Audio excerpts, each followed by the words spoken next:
Sejam muito bem-vindos a mais um TiociCast, o podcast oficial aqui do portal Licitações Municipais, nessa edição especial em parceria com a Elo Consultoria. Estamos no 9º Congresso Brasileiro Elo Consultoria de Licitações e Contratos, edição especial município, realizado aqui em São Paulo, capital. E hoje eu recebo um grande amigo, referência nacional em licitações e contratos, que também é professor da Elo Consultoria, meu amigo professor Rafael Sérgio de Oliveira. Seja muito bem-vindo. Ô, meu amigo, muito obrigado.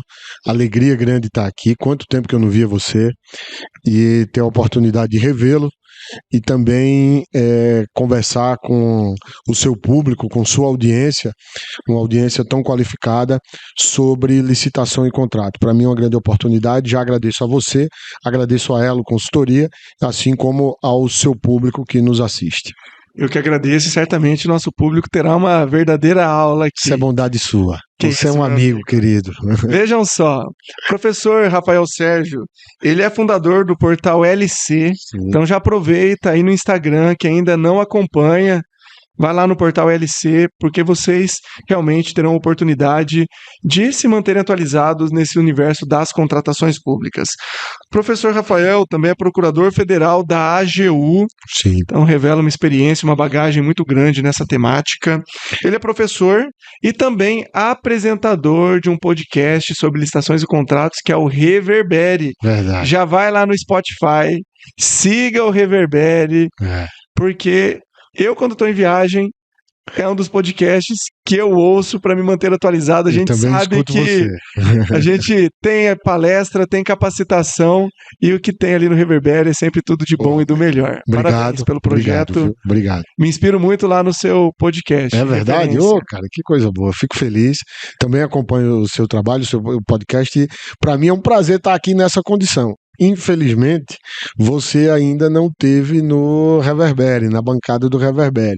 Por favor, quando for a Brasília, me avise que eu vou ter o maior gosto de contar com você lá no Reverbere. Eu que agradeço. E por falar em Brasília, deixa eu compartilhar aqui com vocês, essa afinidade minha e do Rafa é de longa data. Sim. Talvez eu tenha retornado em Brasília uma única vez depois daquele episódio. Faz muitos anos que eu não vou para Brasília. Sim. Mas certamente o público sabe que eu sou papai do Bento, papai da Alice. Sim. E tava eu lá em Brasília, almoçando com o Rafa. Sim. De repente meu celular toca. Sim. E a minha esposa liga que está em trabalho de parto. Verdade. E que a Alice, que ainda teria uma semaninha guardada ali na barriga, resolveu nascer. Daí eu lembro que o Rafa, com toda a sua generosidade, sua simpatia, ele tirou a chave do carro do bolso e falou: Tioce, pega meu carro e vai lá ver sua filha nascer. Como se fosse, assim, 10 minutinhos, Brasília, Maringá. Né? Daí eu peguei o telefone, liguei para um amigo meu, falei: arruma uma passagem, eu preciso retornar hoje. Infelizmente, não acompanhei o nascimento dela, mas eu dormi a primeira noite com ela no hospital. Sim. Chegou a tempo. Cheguei a tempo. Eu lembro disso, eu lembro. Tanto é que no Bentão... Logo em seguida nasceu a Aurora, né? Logo em seguida nasceu a Aurora. A Alice nasceu primeiro. O que a gente precisa é marcar um encontro para elas se conhecerem agora. Verdade. Mas... A Aurora é minha filha, gente. A Aurora é minha filha, minha pequena. A pequena do Rafa. E daí o meu segundo filho, o Bento, eu lembro que minha esposa pegou e falou: Tioce... Também aconteceu uma dessa? Não, Tioce não. Ela falou: amor, você tá proibido de viajar. Na hora que chegou ali, né, nos 7 meses de gravidez, já...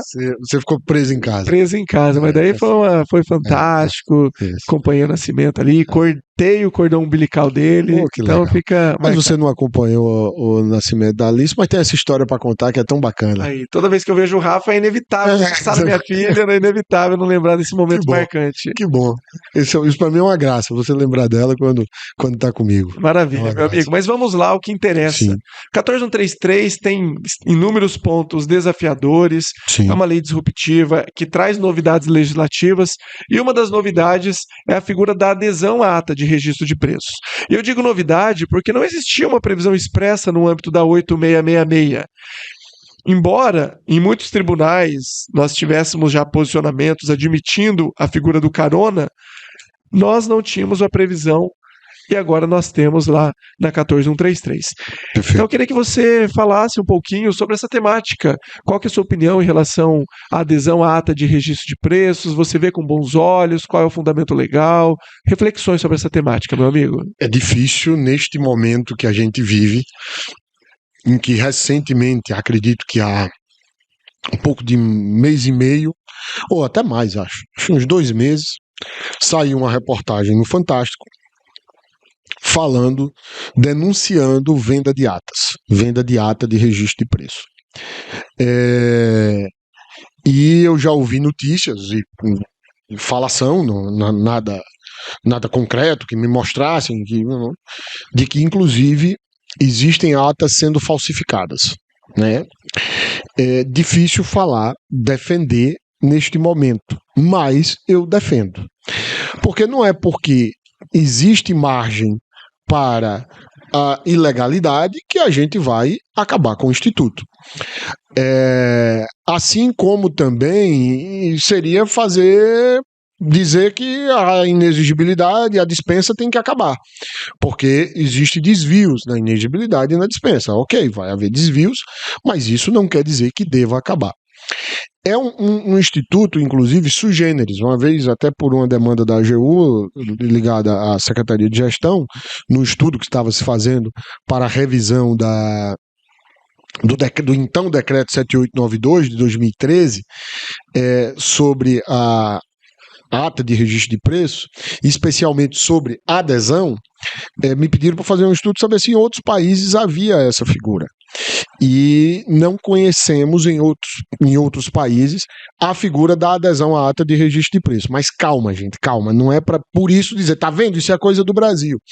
Porque em outros países acontece coisa até talvez mais flexível do que a própria adesão à ata de registro de preço.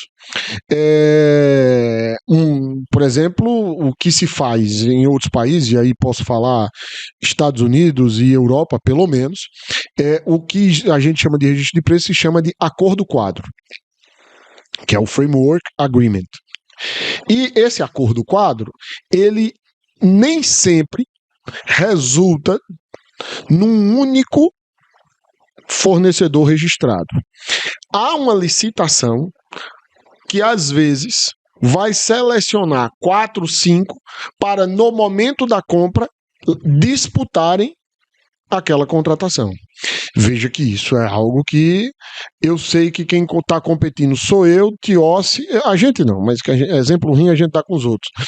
É a empresa A, B, C e D que estão concorrendo. Quando a administração quiser contratar, vai dizer, e aí, qual é o preço que cada uma de vocês dá? Isso dá margem para o conluio pesado. Então não quer dizer que o nosso é ruim, ninguém usa. Há outros mecanismos que também têm seus problemas. A adesão, ela não existia, como você bem colocou, na Lei 8666, nem da 10.520, foi prevista por decreto. Tivemos um julgado no STJ que disse que era legal e por isso passou a ser aceita, embora ainda existisse algumas hipóteses, algumas situações que tinha Tribunal de Contas que dizia que não, isso não pode adesão, a adesão não está prevista em lei. Estaria resolvido pela previsão na 14133, como você bem colocou, porque, gente, agora a 14133, no artigo 86, traz a possibilidade expressa de adesão, ou seja, está legalizada. A gente passa por uma discussão aqui, Tios, que é até mesmo da natureza desse instituto. A gente, no direito, a gente adora falar de natureza como se o direito tivesse alguma coisa natural. Mas no sentido de que, qual é a natureza disso? Isso é uma contratação direta? Contratar por adesão é uma contratação direta?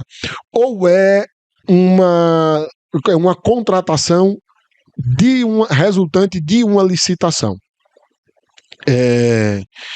Eu acho que eu sou até minoria entre os autores, porque eu tenho o entendimento que é uma contratação por licitação, não é uma contratação direta. Até porque o fornecedor resulta de uma licitação. Agora, sim, ele tem aqui uma certa flexibilidade, porque embora ele tenha que passar por uma licitação, quem quiser contratar depois vai poder já dizer, eu vou contratar o fulano porque ele tem uma ata e eu sei que o produto dele é bom. Ou seja, entre a opção que eu tenho de licitar e a opção de aderir, eu posso escolher o licitante, o contratado. Então, nesse sentido, se torna algo que, pensando do ponto de vista do gestor público, que tem a opção de licitar ou de aderir, sim, ela se aproxima da contratação direta, mas eu diria que, salvo se for uma ata de registro de preço feita por inexigibilidade ou dispensa, o que é admitido na Lei 14.133, em regra, você tem ali uma contratação que resultou de uma licitação, inclusive para o aderente. Ele não licitou, mas ele aderiu a um processo licitatório, aderindo àquela própria ata.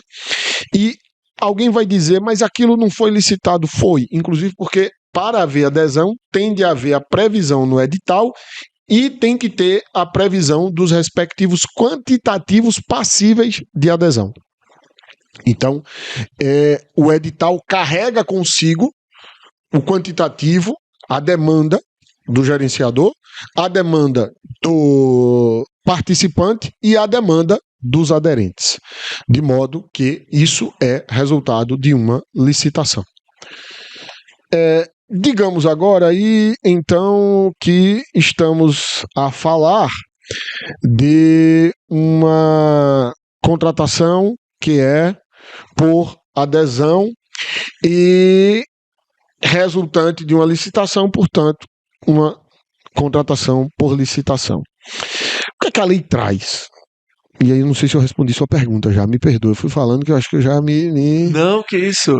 Tá dentro do contexto, é importante toda essa visão sistêmica. O que é que o Tiossi me pergunta, que era, se é um instituto vantajoso para a administração? Sim. Acho que sim. E aí, no sentido de que, pense que uma licitação, a administração, às vezes, ela não consegue fazer, não consegue ser participante. E se tem uma ata disponível, ela vai poder usar.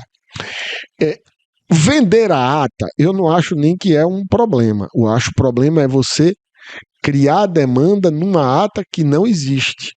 Eu sempre digo muito, Tiossi, nas aulas, nos cursos que ministro, nas palestras, quando falo de registro de preço, que é o seguinte, olha, se você vai fazer um registro de preço, muito cuidado na estimativa dos quantitativos. E olha, o Tribunal de Contas, devido a essa reportagem do Fantástico, o Tribunal de Contas, inclusive, uma ação do ministro Benjamin Zindler, mandou que a auditoria fizesse uma auditoria nas contratações por registro de preço. Porque o tribunal desconfia que há situações que o registro de preço não seria sequer cabível e que está se fazendo o registro de preço só para possibilitar a adesão. Ou seja, para eventualmente quem depois puder vai lá e adere àquela ata, ou seja, é um registro de preço fabricado com o intuito de gerar a adesão à ata. Eu acho isso muito problemático e é preciso que todos tenham muito cuidado ao fazer o registro de preço, justificando, né, e o decreto federal, por exemplo, fala que pode usar registro de preço quando for pertinente, e aí todo mundo está achando que sempre é pertinente, mas não, eu tenho que ter uma utilidade do instituto. Podemos conversar sobre isso melhor depois se você quiser. E aí eu tenho que ter cuidado nos quantitativos, lembrar que quando eu prevejo um quantitativo, eu estou ampliando não só a minha possibilidade de contratação, mas a possibilidade de contratação de outros. A gente vai falar dos limites da adesão. Não, mas eu estou possibilitando que outros contratem. E aí isso é problemático. Rafa, sobre a figura do carona, eu sempre fui contra por um único motivo, a inexistência de previsão legal. Sim. Você bem mencionou que surgiu oriundo de regulamento, salvo engano, o Decreto Federal 3931 de 2001, que criou essa figura da adesão. Perfeito. E tribunais de contas, como o do TCE São Paulo e do Paraná, se posicionavam contra em razão da inexistência de previsão legal. Mas Mas agora, de fato, lá no artigo 86 nós temos essa possibilidade. Perfeito. Que eu vejo que ela é legítima, assim como um pregão, uma dispensa, uma inexigibilidade, desde que os requisitos da lei sejam de fato atendidos. Não é por conta de uma reportagem dessa natureza que nós vamos criminalizar e perder oportunidades de satisfação do interesse público. Perfeito. O que não podemos é generalizar. Você tocou num ponto extremamente sensível, que é uma das dúvidas que eu recebo com bastante frequência dos nossos alunos, dos nossos clientes, que é a natureza jurídica da ata. Porque, vejam, a lei não traz como modalidade, tampouco como uma forma de contratação direta. Perfeito. Está lá dentro do procedimento auxiliar do SRP. Sim. E daí eu vejo que é uma questão de sistema, muitas vezes, porque o município vai lá realizar uma adesão, cumpre todas as formalidades, daí agora ele pergunta, como que eu lanço no sistema? Eu vinculo como pregão, mas eu não soltei o pregão. Sim. Eu vou pegar um número fake de pregão para seguir uma ordem, mas eu não tenho esse pregão. Eu lanço como uma dispensa, mas vai embasar em qual dos incisos da dispensa? É uma inexigibilidade fundamentada no caput? Sim. E aí, qual que seria a natureza jurídica? Como que isso seria de fato lançado no sistema para operacionalizar? Porque Sim. isso é um problema prático. Eu não sei no âmbito da União como isso acontece dentro dos sistemas da União, ou como que isso acaba sendo fundamentado, a adesão como um processo autônomo, apenas vinculado a um processo administrativo, que na prática você tem observado isso? Na verdade, primeiro, eu acho que, em termos de município, eu acho que isso deveria ser colocado como uma contratação por adesão. Perfeito. Acho que a gente poderia dizer que há essa figura da contratação por adesão. Perfeito. Eu não fiz a licitação, por isso aí eu, como coloco, eu procuro ter uma visão sistêmica, eu não fiz a licitação, mas outra entidade assim fez. Então acho que deveria ser colocado assim. Pense numa participação, não é diferente. Não fui eu que fiz a licitação, o órgão lá fez uma participação no registro de preço do órgão B. Ele não tem o pregão número tal, o pregão é de outro também. Então é uma contratação por participação. Eu não tenho o número do meu pregão específico aqui, do meu pregão, sei lá, se é o município de Fernandópolis, aqui no interior de São Paulo, eu não vou ter lá o pregão Fernandópolis número 15 de 2025. Eu não vou ter esse pregão. Esse pregão ele não existe. Então eu vou ter que fazer o que aqui? Eu vou ter que fazer uma previsão que é adesão. Uma participação ou uma adesão. Concordo. Eu acho que é assim que deveria ser feito em termos de sistema. E eu acho que isso deve ser regulamentado no âmbito dos municípios. Perfeito. No federal, é porque tudo vai num único sistema, né? Embora esses sistemas nem sempre se comuniquem. Perfeito. Mas eu confesso a você que eu não sei como é que isso é processado no sistema federal. Confesso a você que eu não sei como é que eles lançam, né? Perfeito. Lançam, mas se eu não estou enganado, posso procurar saber, criando-se ali um mecanismo de adesão mesmo, né? Ou participação. Eu concordo com você.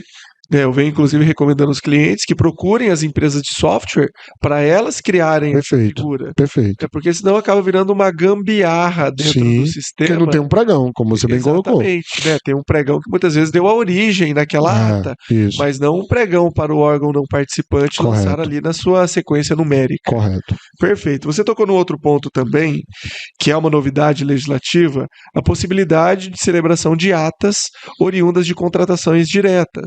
Lá no artigo 6º, inciso 35, agora cabe um SRP no pregão da concorrência e também nas contratações diretas, ou seja, dispensa e inexigibilidade. E eu não tinha parado para pensar em um detalhe até nós começarmos esse nosso podcast hoje.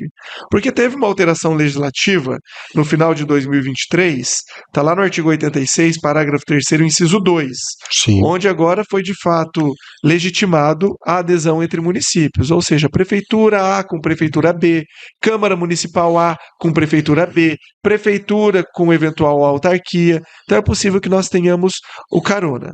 Porém, lá no final do inciso 2, consta, mediante desde que o sistema de registro de preços tenha sido formalizado mediante licitação. Sim. Então, o ponto que eu nunca concordei, desde que nós tivemos essa inclusão na lei, é essa ressalva. Porque, ao meu ver, acaba criminalizando as contratações diretas. Sem dúvida. Eu entendo que uma dispensa é tão legítima quanto um pregão, uma inex é tão legítima quanto uma concorrência, desde que os requisitos legais sejam atendidos. Como diria nosso amigo professor Edgar Guimarães, contratação direta não é um cheque em branco na mão do gestor. Sim, perfeito. Temos ali requisitos. E ao vedar uma adesão oriunda de uma contratação direta, já está com aquele olhar de desconfiança. Ó, cuidado com essa sua contratação direta. Então, isso eu nunca concordei, mas é o que está na lei. Perfeito. Porém, esse inciso 2, me corrija se eu estiver errado, e caso exista algum outro dispositivo, me informe por gentileza, ele traz a possibilidade de adesão entre entidades municipais, desde que tenham sido formalizados mediante licitação. Correto. Mas essa exigência de formalização mediante licitação é só para a entidade municipal. Ou seja, a criminalização da contratação direta é só no município. Agora, se existe uma ata oriunda de uma dispensa em âmbito estadual ou eventualmente federal, ou uma inex que seja, a lei ela não traz essa vedação. Uhum. É isso mesmo? Você já parou para refletir a respeito disso? Vamos lá. Primeiro, é importante a gente dizer que vou começar a falar pela adesão. Então, existe quem pode ser aderido, vamos pensar aqui no nível do gerenciador, quem pode ser aderido e quem pode aderir. No texto original da Lei 14.133, o município não poderia ser aderido. Ata municipal não era passível de adesão, veja só, gente.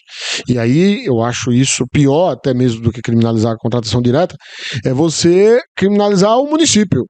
Presumir que, não, ali da ata do município não pode, porque vai dar margem a irregularidades. Então, esse era o maior problema. E por isso que nós tivemos no artigo 86, parágrafo 3º, essa nova redação que diz que a ata do município é sim aderível, mas com limitações.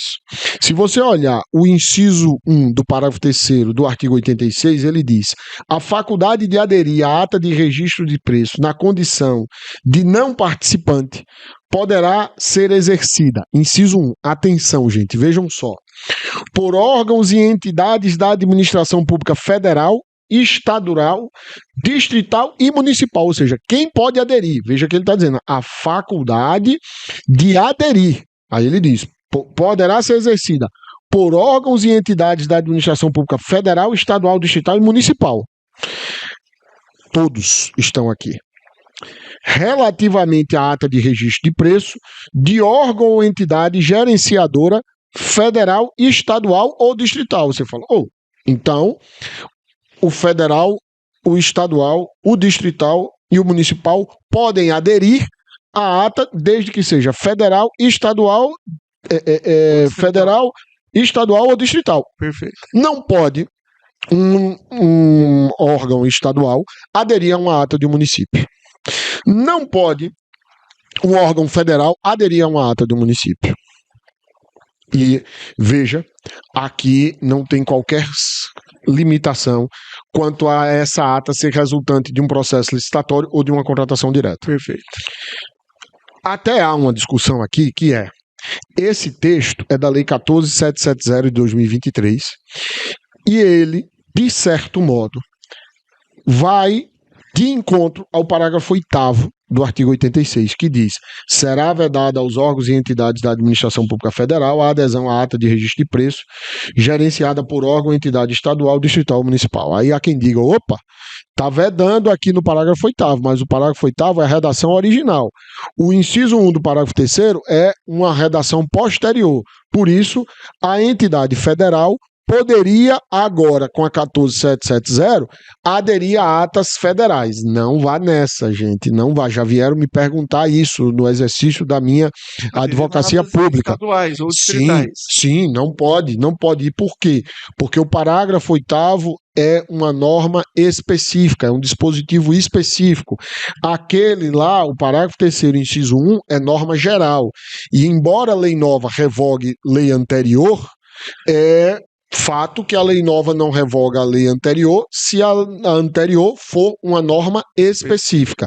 Então aqui nós temos a faculdade traçada no geral, para estado, para município, para federal e também para o Distrito Federal, mas o caso do federal vai sofrer ali uma limitação no parágrafo 8º. Então o federal só continua podendo aderir só a órgão federal. Veja que nós vamos ter ainda aqui o parágrafo 2º, que o amigo muito bem coloca, que diz: por órgãos e entidades da administração pública municipal. Municipal a gente já tinha visto que pode, desde que seja estadual, distrital ou federal. Perfeito. Aí ele diz: relativamente à ata de registro de preços de órgão, entidade gerenciadora municipal. Então a ata municipal também é aderível, gente, mas desde que seja por município. Perfeito. Só município pode aderir à ata de município. Eu acho até que essa é uma limitação em nível de lei geral inconstitucional, porque eu não vejo razão para uma lei federal proibir o Estado de aderir a uma ata municipal. Perfeito. Né? Eu acho que isso deveria ficar a cargo da legislação de cada Estado. Concordo. Não acho que isso deveria ser previsto na lei federal. Aí ele continua dizendo: desde que o sistema de registro de preços tenha sido formalizado mediante licitação. Aí o professor Teócio diz: mas quer dizer que, então, se eu fiz uma ata de registro de preços por uma inexigibilidade ou uma dispensa, eu não posso ter um município aderindo a essa ata de um município, mas o município poderia aderir à ata do Estado que decorreu de uma inexigibilidade ou de uma dispensa. O município poderia aderir à ata de um órgão federal que decorreu de uma inexigibilidade ou de uma dispensa. O Estado poderia aderir a uma ata federal, estadual ou distrital se decorreu de uma inexigibilidade ou de uma dispensa. Por que é que o município não vai poder, a ata do município não vai poder ser aderível por outro município? Aí eu diria que concordo com a crítica, mas não diria que a gente vai ter aqui uma norma que é inconstitucional. Eu acho que é uma opção do legislador aqui legítima, embora discorde. Acho que sim, podemos alegar aqui um trato diferente com os municípios. O que seria inconstitucional pela ideia de simetria constitucional. Essa também é uma tese para uma eventual inconstitucionalidade dessa limitação. Porém, eu diria que, olha, isso aí, você quer alegar inconstitucionalidade, vai lá no Supremo e declara essa inconstitucionalidade. Vai para a Justiça, mas, olha, dificilmente você vai conseguir defender, sobretudo nesse momento em que a adesão está sendo, de certo modo, demonizada, uma adesão de uma ata municipal por outro município, quando aquele registro de preço decorreu de uma dispensa ou inexigibilidade. E aí o Teócio falou assim: mas veja, e agora pode, como você falou lá no inciso 35 do artigo 6º, né, que fala que o registro de preço, a ata de registro de preço pode decorrer de uma licitação, pregão, concorrência ou dispensa ou inexigibilidade. Quando é que isso ocorre? Quando é que é possível fazer uma dispensa ou inexigibilidade por registro de preço? Eu tenho uma avaliação baseada, gente, tão somente no texto legal.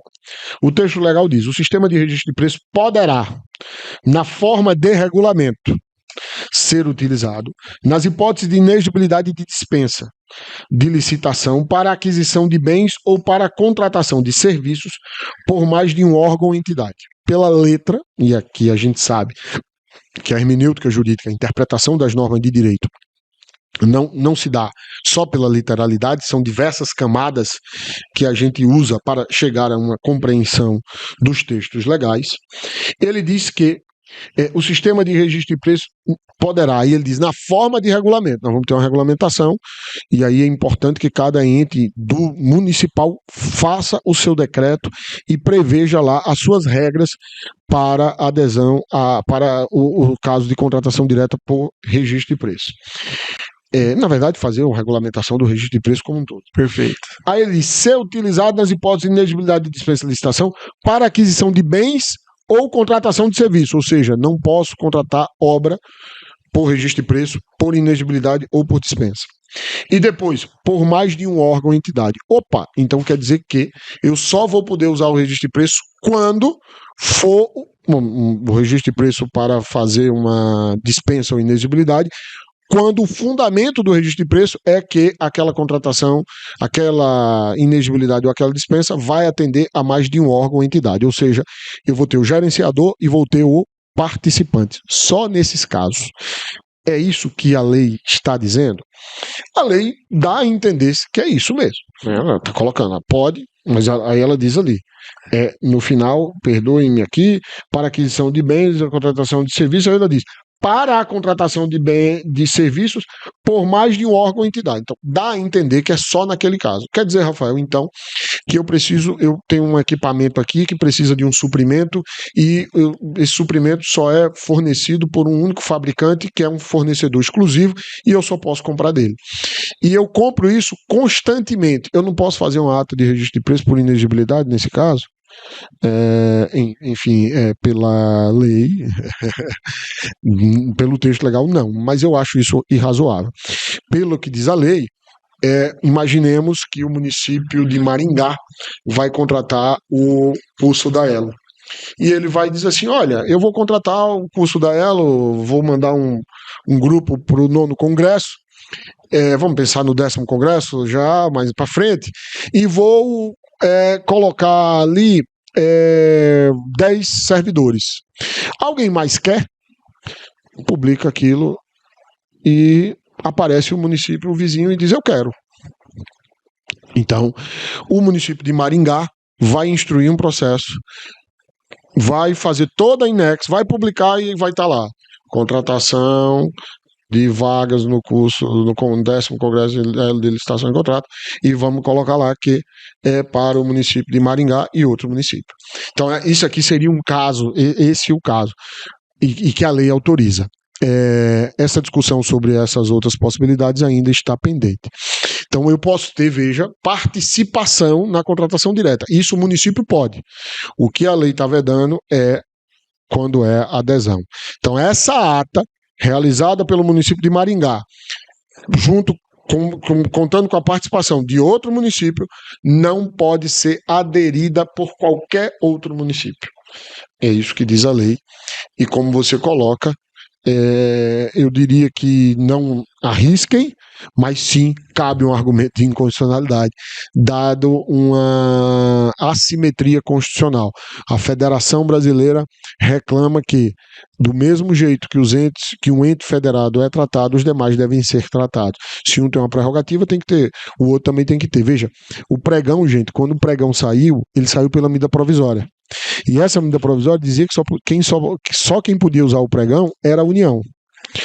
E depois, quando ele foi convertido na Lei 10.520, aí foi que foi argumentado, inclusive, essa inconstitucionalidade, que poxa, se a União é quem pode fazer norma geral, como é que ela cria uma faculdade para ela e veda a minhas faculdades? E eu sequer posso fazer essa criação, o ente da federação.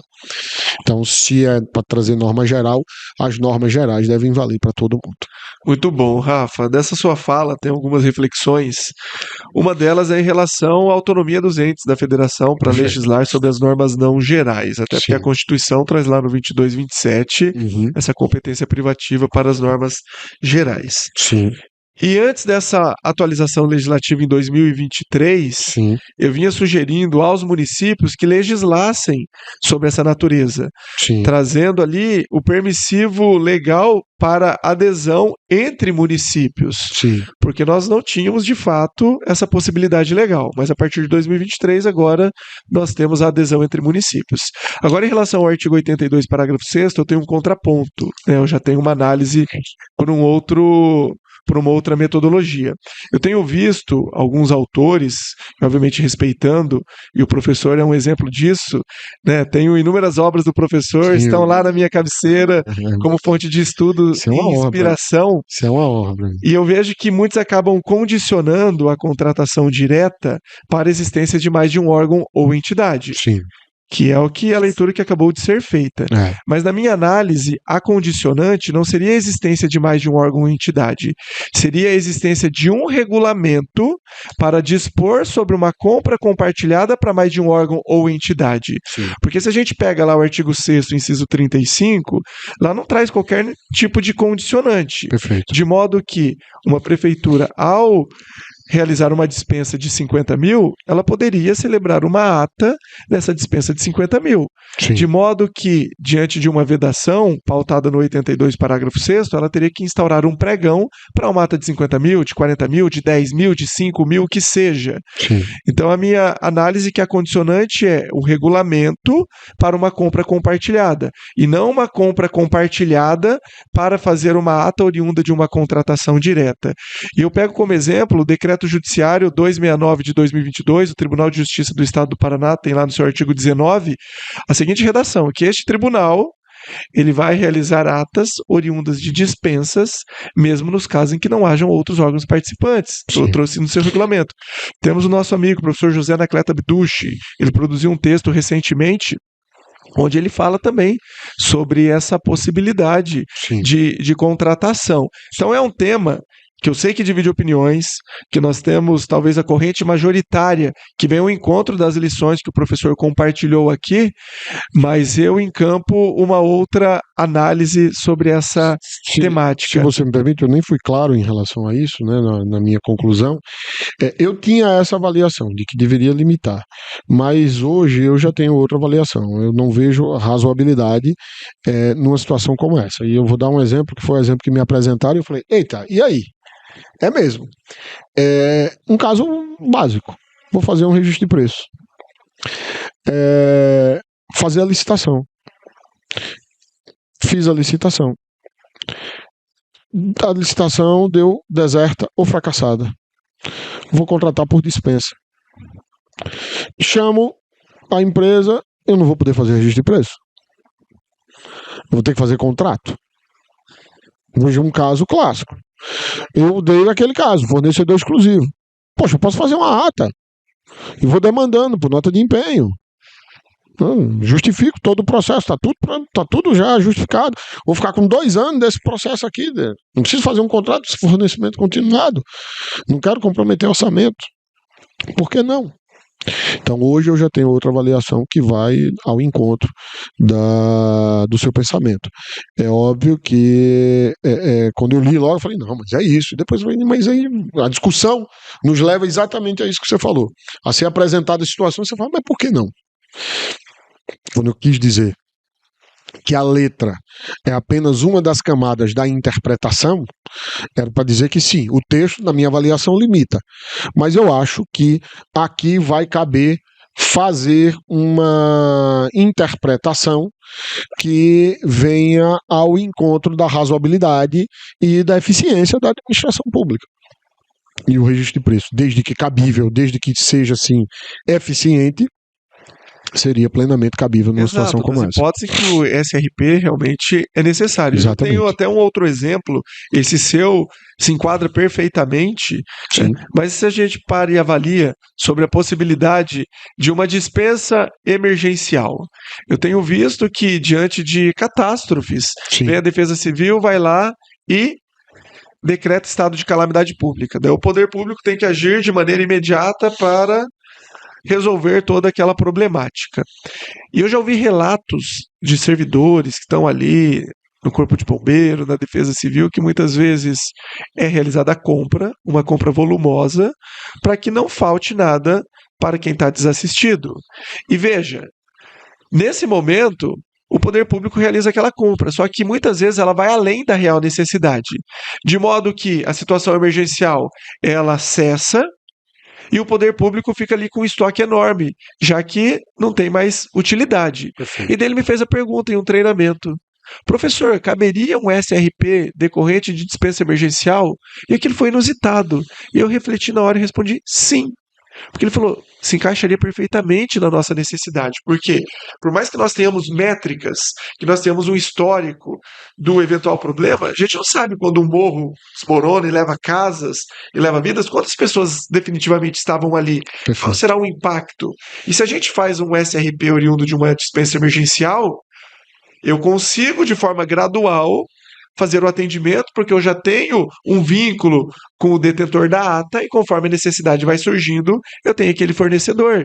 E a partir do momento em que a situação emergencial cessa, aquela cláusula resolutiva da ata e a própria natureza da ata que não obriga a contratação integral já resolveria o problema. O fundamento aí para o SRP seria que eu não sei o quanto eu vou precisar. Exato, tem uma necessidade, mas eu não tenho a dimensão daquele problema. Porque vamos lá, vamos pensar aqui no exemplo que você deu, Defesa Civil. A gente tem que ter cuidado com isso, porque a Defesa Civil, então, sabe que vai viver situações emergenciais e que eventualmente pode precisar de um serviço ou outro. Vou dar um exemplo que caberia num caso de emergência, mas o que eu quero dizer é que o registro de preço aqui é exatamente para evitar a dispensa emergencial.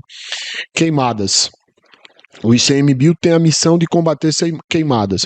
O ICMBio pega o helicóptero e vai lá na queimada com aquele negócio que eu já vi isso 10 vezes, o nome eu esqueço, Tios, perdão. E como é o nome, gente?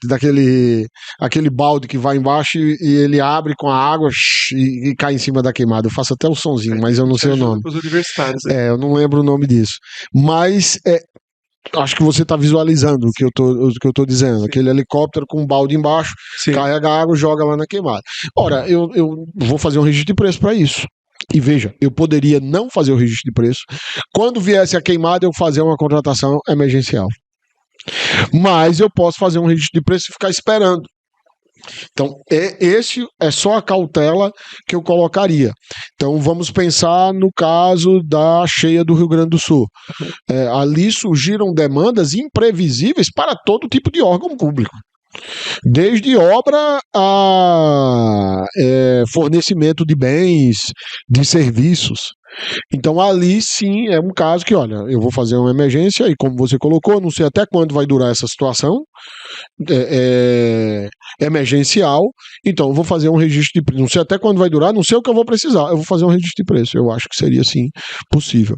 São esses exemplos que me fizeram inclusive a rever essa opinião, estressar aquele texto e chegar à conclusão de que não, é possível. Agora, eu colocaria em regulamento, tá? Sim. Colocaria em regulamento. O regulamento é a base, né? Lá no parágrafo 1º do artigo 78. Tem um parecer já da AGU, não aprovado pelo advogado-geral da União, que diz que pode, mas é um parecer ainda, uma tese de um colegiado da Câmara Permanente de Licitação e Contrato, da Procuradoria-Geral Federal, da qual eu integro a Procuradoria-Geral Federal, mas não integro essa Câmara, e valorosos colegas, muito competentes, escreveram dizendo que não ficaria ali limitado. Quando eu vi aquilo, eu falei, não, mas espera aí depois eu falei, não, eu acho que, e acabei concordando com aquele colegiado, né? Eu gosto sempre de brincar, Tiossi, que eu às vezes não me levo tão a sério em certas opiniões, sobretudo quando eu tenho uma opinião e às vezes vejo, não, o Tiossi pensa diferente. Eu falei, não, peraí, o Tiossi pensa diferente, então peraí, deixa eu pensar que eu tenho certeza que o Tiossi é um cara muito criterioso, eu o conheço,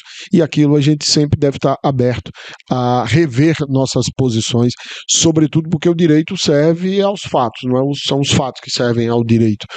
Embora sim, às vezes há princípios, valores que devem guiar, mas a aplicação desses princípios, desses valores que a gente deve sempre pensar. Aqui vai ter problema, embora a lei não preveja? Não. Isso não pode acontecer na contratação direta, aí sim, porque aí é hipótese expressamente prevista em lei, e aí a gente não pode ampliar o rol previsto na lei nacional, na 14133 ou em outras leis federais, né?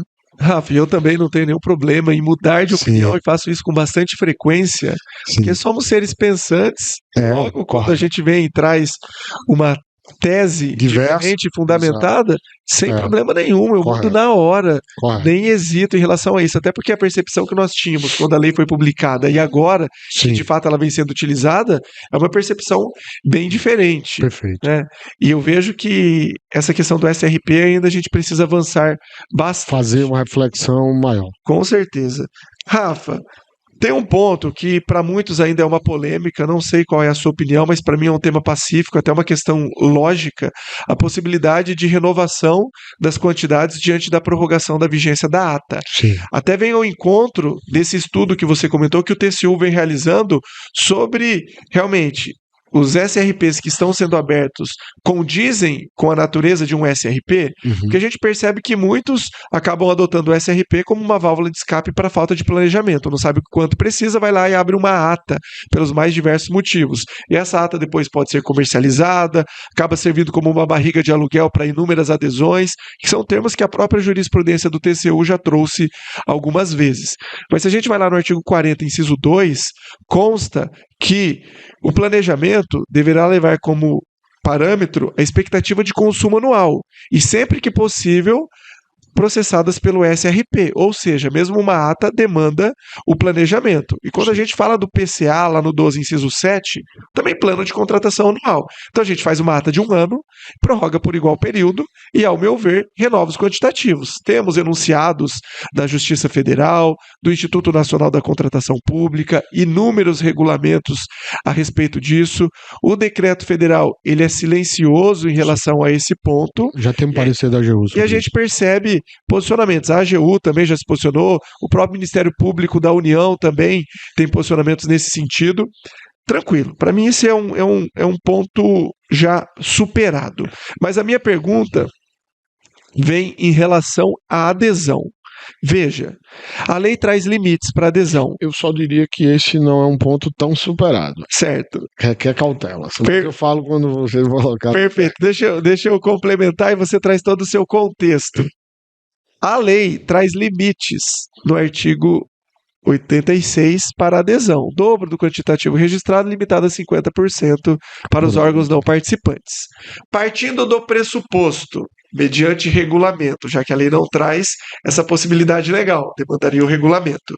Partindo do pressuposto em que nós temos 100 unidades para 1 ano de vigência da ata, existe a possibilidade legal de prorrogação nos termos do artigo 84 da vigência, com a renovação dos quantitativos na integralidade com base no regulamento. Nessa prorrogação com renovação de quantidades, os limites da adesão seriam restabelecidos? Essa pergunta ela é a pergunta de milhão. Vamos aqui primeiro colocar em que termos é que eu acho sobre essa questão da renovação dos quantitativos, amigo.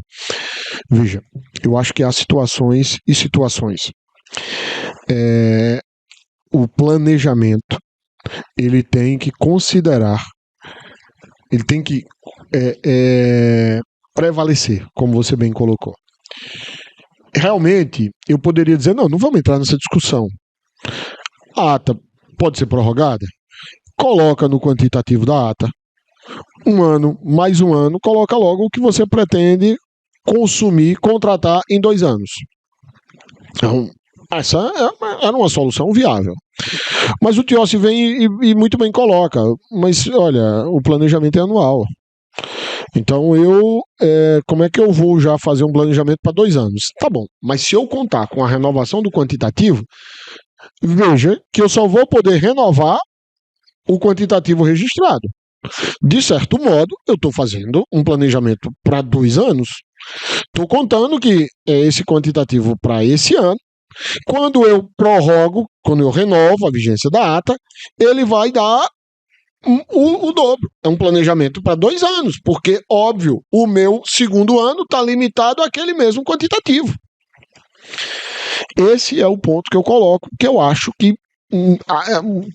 talvez não devamos estar aqui numa discussão sobre a questão do planejamento anual, porque, de certo modo, se eu estou dizendo que ela renova o quantitativo, aquele novo quantitativo vai ser ali renovado, né? E vai ser renovado no mesmo quantitativo que foi projetado para o primeiro ano. Eu diria que, olha, isso é planejamento anual, e aí quando eu renovar no segundo ano, eu tenho que fazer uma nova pesquisa e fazer um planejamento para o próximo ano, mas não é isso. Eu estou dizendo que eu vou ter que renovar aquele quantitativo ali previsto.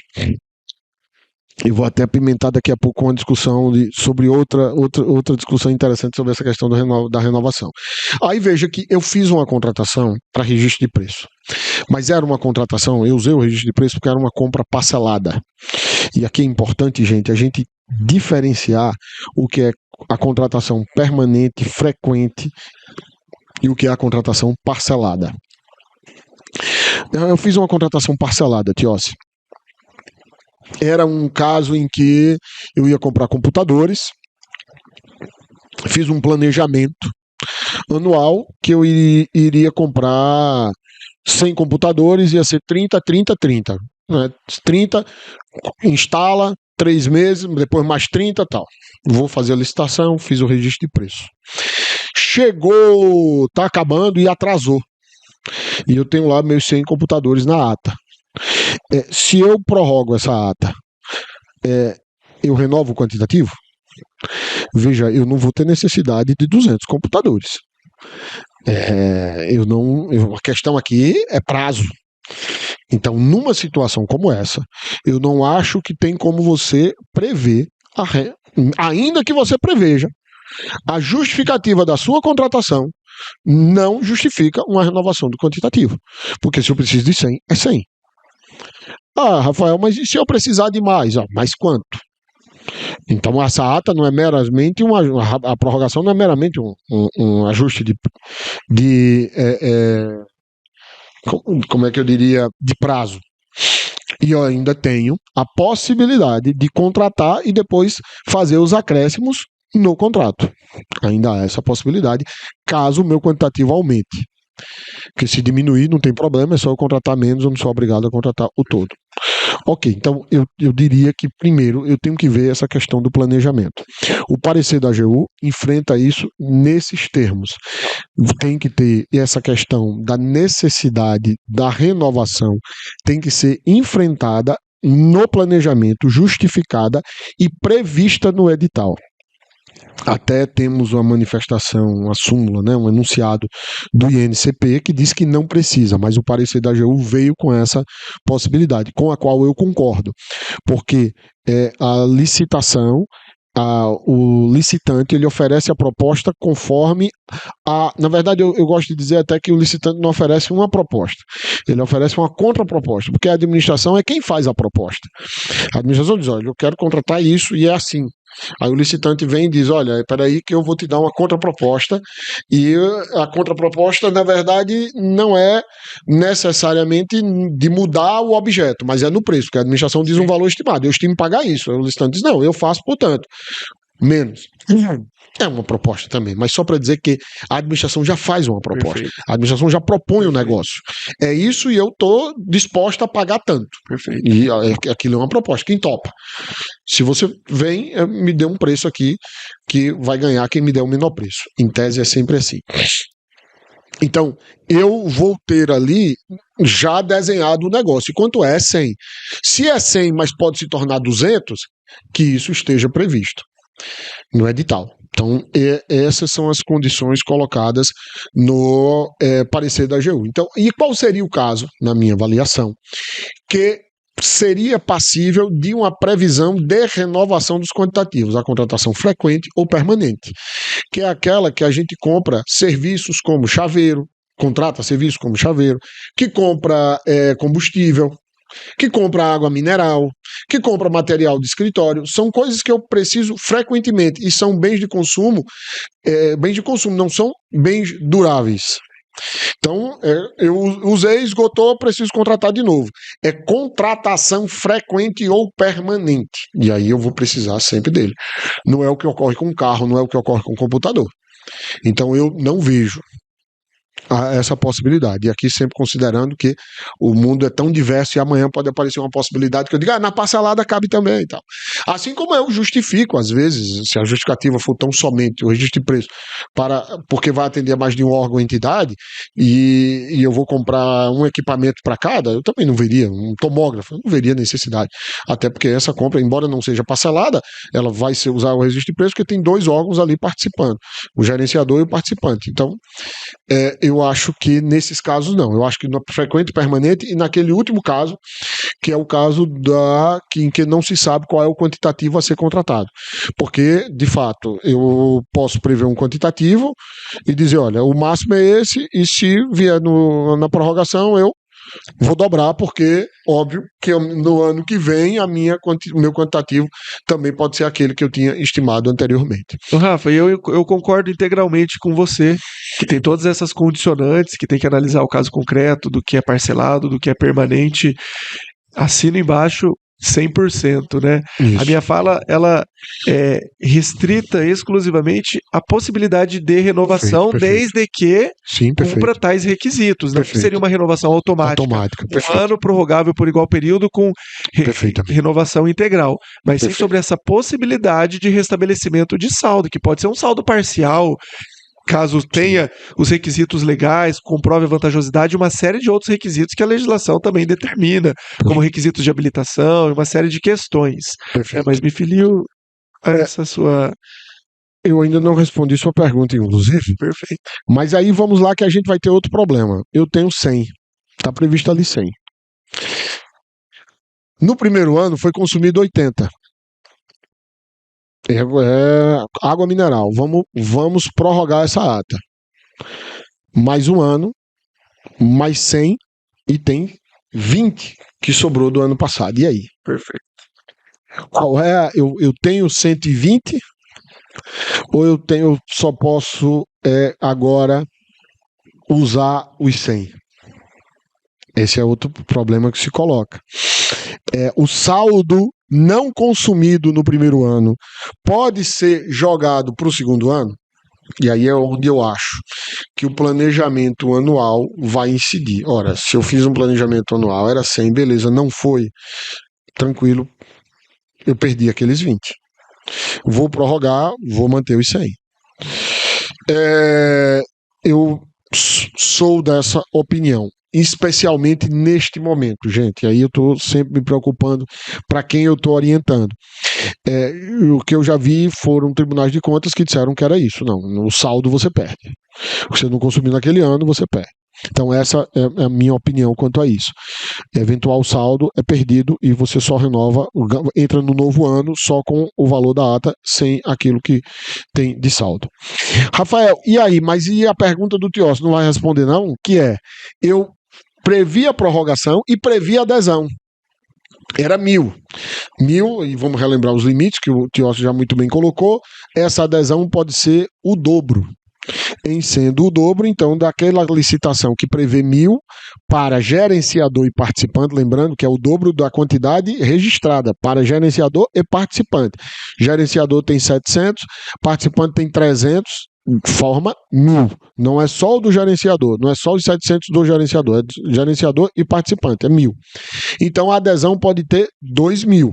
Veja, essa ata pode gerar, contrato foi licitado para 1.000, mas tem uma previsão que diz que pode ter mais 2.000. De uma ata que se licita 1.000, na verdade pode sair 3.000. Perfeito. E o Tiócio muito bem colocou que o órgão ou entidade, isoladamente, ele pode aderir só em 50% do total. Então, 1.000 ele só pode aderir 500.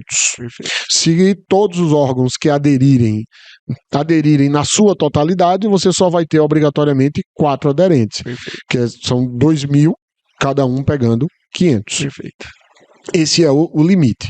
Eu poderia, então, ao renovar, dizer, olha, pode aderir, o quantitativo inicial foi 1.000, água mineral, agora vou prorrogar e eu vou ter agora mais 1.000 para o gerenciador e o participante.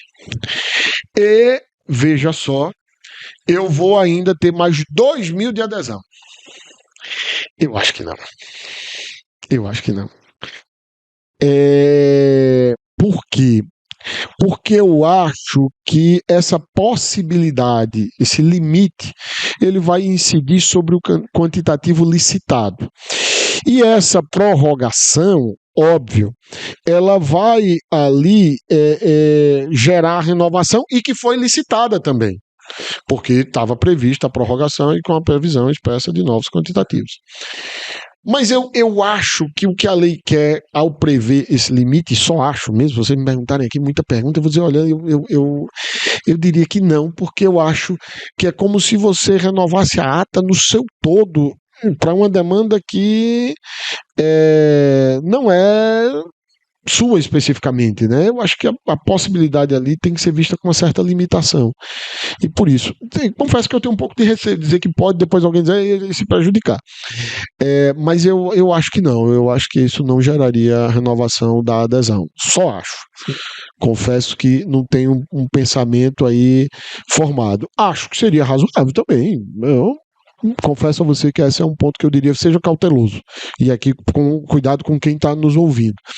Acho que tem argumento para os dois lados. Acho que, olha, não, a adesão é um quantitativo, é o que a lei diz. Se renovou, é outra história, mas a lei não fala ela fala do quantitativo registrado. Esse é o meu argumento jurídico com mais força. A lei diz que é o quantitativo registrado. Mas aquele lá não está registrado? Não, aquilo vai ser renovado lá na frente. Há um argumento que pode dizer, já pensei nisso tudo. Não, mas espera aí, se a renovação está prevista, aquilo também está registrado, só que está pendente de uma decisão da administração. É um argumento também.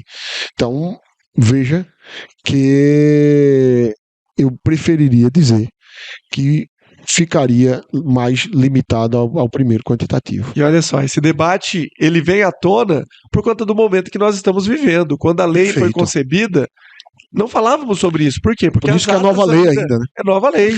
É o que eu falo. Não é 14133, é nova lei. Cada dia a gente vê uma possibilidade, um debate, um diálogo para encontrarmos juntos soluções jurídicas que venham ao encontro do interesse público, da eficiência. Sim. Né?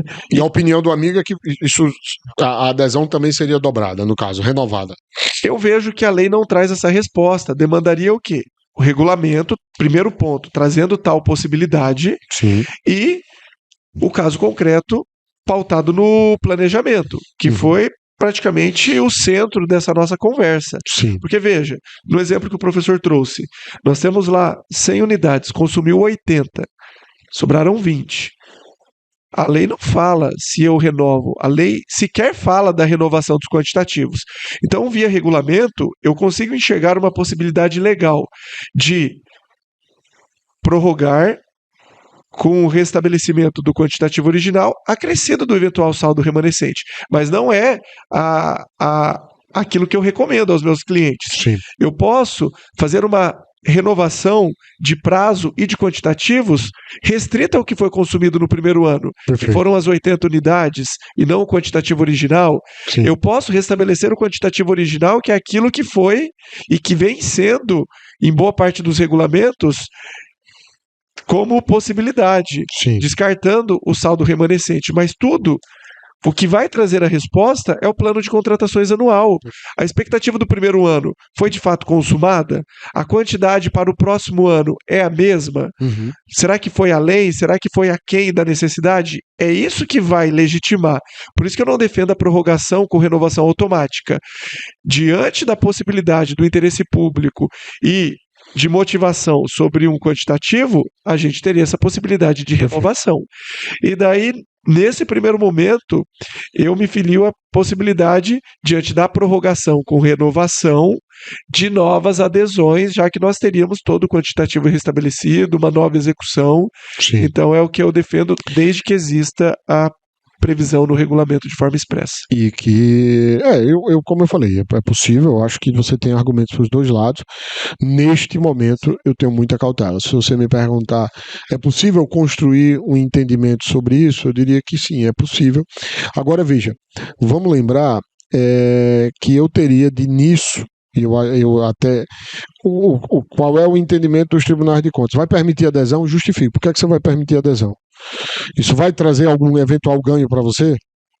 como gerenciador, primeiro, não vai prejudicar, então tem que ter essa previsão. Segunda coisa, se eu vou renovar o quantitativo e vou renovar a adesão, qual é a justificativa que eu teria? Que eu penso é isso. Veja aqui os argumentos contrários. O primeiro que eu tenho que justificar, olha, vai ter aqui um ganho de escala. Vai ter um ganho de escala. E por isso eu vou permitir a adesão. Eu quero contratar 1.000, poxa, mas vai virar 3.000, é um eventual ganho de escala. O licitante vai ter interesse. Se ele ver que é só 1.000, não vou dar um preço tão barato. Então, esse é o ponto que eu diria para a principal justificativo para se permitir a adesão. Quando eu renovar, eu não tenho uma justificativa para dizer, olha, se eu renovar os quantitativos da adesão, eu vou ter escala. Aí você vai me dizer, por quê? Não interessa, já está precificado. Agora é o preço da proposta atualizado pelo critério previsto no edital. Então, eu não teria justificativa para dizer que renovar os quantitativos da adesão naquele momento seria vantajoso. Aí alguém vai me dizer, Rafael, mas veja, e se lá na licitação eu disser 1.000 tem adesão e esses 1.000 podem ser renovados na prorrogação. O licitante, e você já disser, inclusive, se for renovado, se for prorrogada a ata, vai ser renovado o quantitativo, e inclusive o quantitativo da adesão. Ou seja, a escala vem na proposta inicial, que é 1.000 mais 2 vira 3.000, e agora mais 1.000 mais 2 vira 6.000. Então isso também é possível, e aí veja, tudo isso tem que estar muito bem justificado e previsto lá. Como eu falei, não recomendo que se faça hoje, salvo, como você bem colocou, acho que é plausível construir isso, mas, por exemplo, em nível federal eu diria que não. O decreto não prevê, temos o entendimento da AGU, que não enfrentou essa questão. Se fosse para enfrentar, eu até ia dizer tudo isso que eu estou dizendo aqui, mas diria, decreto federal, decreto estadual, municipal, que não preveja isso muito bem desenhado, tenha cautela, porque isso ainda é passivo de discussão, mas como eu disse, tem argumento para os dois lados. Não, excelente. Eu parto sempre do pressuposto da contratação vantajosa, não só sob a ótica do preço em si, né? E veja, aquela minha crítica em relação à vedação de adesões oriundas de uma eventual contratação direta, pode ser que aquela contratação direta tenha uma ata extremamente vantajosa. Agora, só porque foi uma dispensa ou inexigibilidade não posso aderir? Perfeito. E, usando essa mesma linha de raciocínio, eu tive a renovação dos quantitativos na prorrogação da vigência da ata, é uma ata extremamente vantajosa, agora eu não posso aderir a ela, está sendo executada, está vigente. Isso. Então, é o que me traz essas reflexões. Sim. E eu faço questão de compartilhar, porque realmente a sua opinião, a sua linha de raciocínio eu levo muito em consideração para construir e pautar as minhas aulas, as minhas consultorias, porque realmente eu sei que você tem essa visão tridimensional, 360, bondade sua. E busca toda essa cautela jurídica. E, na verdade, esse é o ponto. Às vezes se quer uma resposta, e como eu falei no início, a gente tem uma opinião e a gente não pode se levar tão a sério, porque há argumentos para todos os lados. O direito ele é composto de diversas camadas, e uma delas é o texto da lei e tantos outros elementos que você aí vai considerar. Conversando com a gente, às vezes vai vendo, olha, não tinha pensado nisso, é verdade, e vai revendo a opinião. Eu gravei um episódio com o professor Marçal Justin esta semana, deve ir ao ar semana que vem, vai ao ar semana que vem, a gente está aqui no dia 16 de maio e vai ao ar na semana que vem, possivelmente quando esse episódio for publicado, o do professor Marçal já está no ar, então está lá no nosso canal do Reverbere, no canal do Portal LC, está lá o Reverbere com o professor Marçal, e ele falava, eu chamei ele para falar sobre o regime das nulidades, artigo 147 da Lei 14.833, ele dizia, olha, Rafael, eu falei para ele, professor, eu chamei o senhor e reservei esse tema para o senhor, porque eu vi uma aula do senhor na Escola Superior da Advocacia, da OAB, E o senhor dizia que, para o senhor, aquele era o maior avanço da Lei 14.133. Aí ele disse, eu já revi minha opinião. Ele falou, eu já revi minha opinião, eu mudei de ideia e hoje eu vejo esse artigo com uma certa parcimônia. E falava que ele está percebendo que todo mundo está achando que não se declara nulidade, porque você tem ali diversos motivos gasosos e invertebrados que, de uma maneira muito genérica, podem justificar a manutenção de um contrato ilegal, nulo. E ele dizia que isso é que está preocupando ele. Então veja que a gente muda de opinião, o professor Marçal muda de opinião. E isso é natural que a gente escute e que a gente veja até a aplicação das coisas para dizer, olha, isso aqui não deu certo, cabe uma restrição aqui, isso não vai dar certo. Amanhã ou depois a gente pode estar dizendo aqui, olha, aquela renovação do quantitativo está horrível, isso tem que acabar, não deu bom resultado. Maravilha. Rafa, você falou que tinha um tema apimentado, já falamos sobre ele. Já, que era a questão do saldo da ata. O saldo do primeiro ano, se renovada a ata, aquele saldo se perde e fica só o quantitativo renovado, e, na minha opinião, ele se perde. Perfeito, é o que eu recomendo também.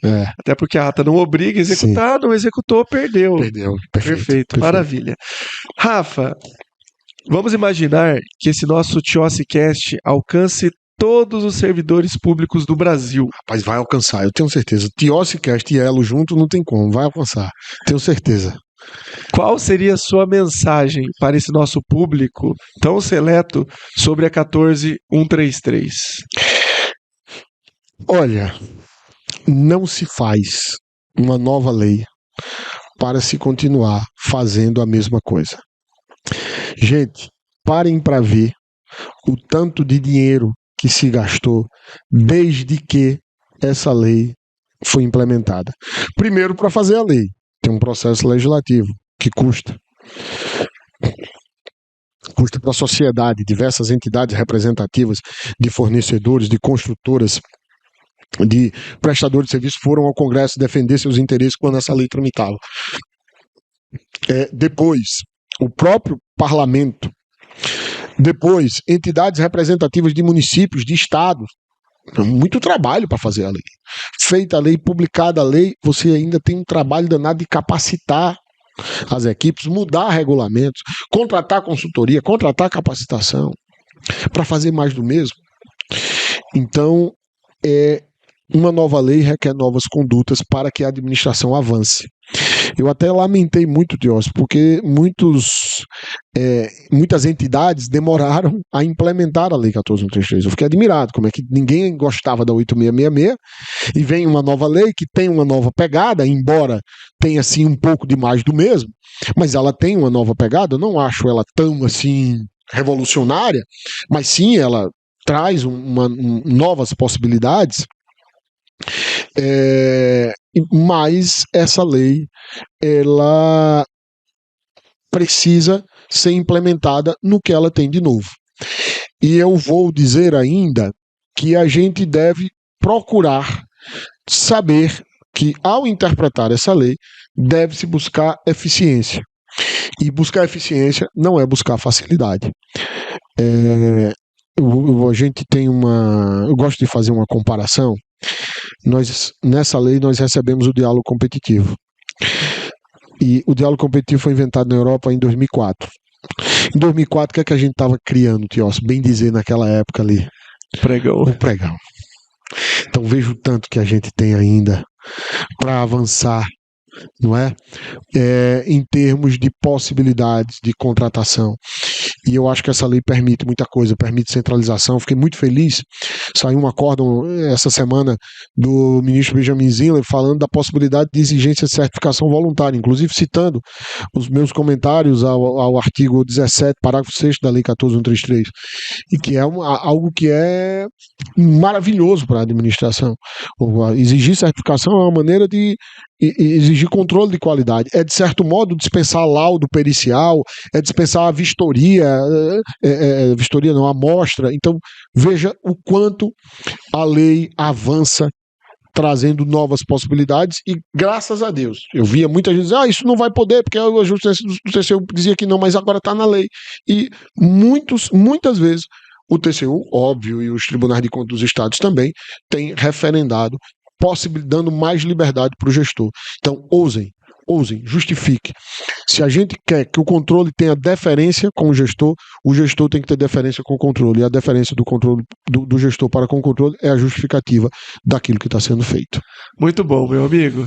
Senhoras e senhores, esse foi mais um TIOSCast. Recebi aqui o advogado, professor, amigo, Rafael Sérgio de Oliveira. Já pega esse link agora e compartilha no WhatsApp da primeira pessoa que veio na sua cabeça, pois eu tenho certeza que esse conteúdo vai ajudar a destravar a aplicação da nova lei de licitações. Rafa, compartilhe com o nosso público quais são suas redes sociais, onde o pessoal encontra o Reverbere. Sim. Bem, primeiro a minha é sempre Rafael Sérgio de Oliveira. Eu não estou no Facebook, LinkedIn, Instagram, mas mais presente ali no Instagram, @Rafael Sérgio de Oliveira. E o Reverbere fica no canal do Portal LC no YouTube e também no perfil do Reverbere no Spotify. Está lá disponível em áudio e vídeo, quem quiser só escutar tem a opção, tanto no YouTube como no Spotify. Quem quiser assistir tem a opção também nos dois, que a gente sempre faz no estúdio e é gravado. Então é um videocast, não é só aí um podcast, como é o seu também. E o Portal LC, para seguir o Portal LC, é Portal_LEC. Muito bom. Pessoal, já anota aí, siga todas essas redes sociais, ouça o Reverbere, marca o professor Rafael, compartilha, porque realmente é importante esse trabalho gratuito, voluntário, de disseminar conteúdo a nível de Brasil, realmente é algo louvável. Parabéns. Queremos uma vez publicamente compartilhar com todos que nos ouvem, que nos assistem, a minha admiração, não apenas pelo profissional, mas pelo amigo que a vida me deu. São inúmeros encontros que a gente acaba realizando nesses eventos e acredito que a sua maior virtude é a sua generosidade, é o seu coração, é a sua simpatia, sempre recebendo tão bem os amigos. Obrigado, irmão. Parabéns, eu sou seu fã de verdade. Obrigado de verdade. Eu só tenho a agradecer a você pelo convite, pela maneira cordial com que me tratou, pelo debate, me levar a tantas reflexões, e agradecer essa sua audiência maravilhosa, sua e da Elo. Parabéns pelo trabalho, você faz um trabalho grandioso e continue, que é muito importante para muita gente, inclusive para nós, professores, que acompanhamos aí o seu trabalho que você desenvolve com tanta maestria. Obrigado, irmão. Obrigado, Rafa. Meus amigos, vai lá no Instagram, Elo Consultoria, também TIOSCast. Vocês que estão aqui, no link você tem a oportunidade de conhecer toda a programação dos cursos da Elo em 2025. Já garanta sua vaga, os maiores professores do Brasil, abrilhantando esse público com os conteúdos sobre a nova lei de licitações. A gente vai ficando por aqui, meu muito obrigado e até o próximo TIOSCast. Valeu!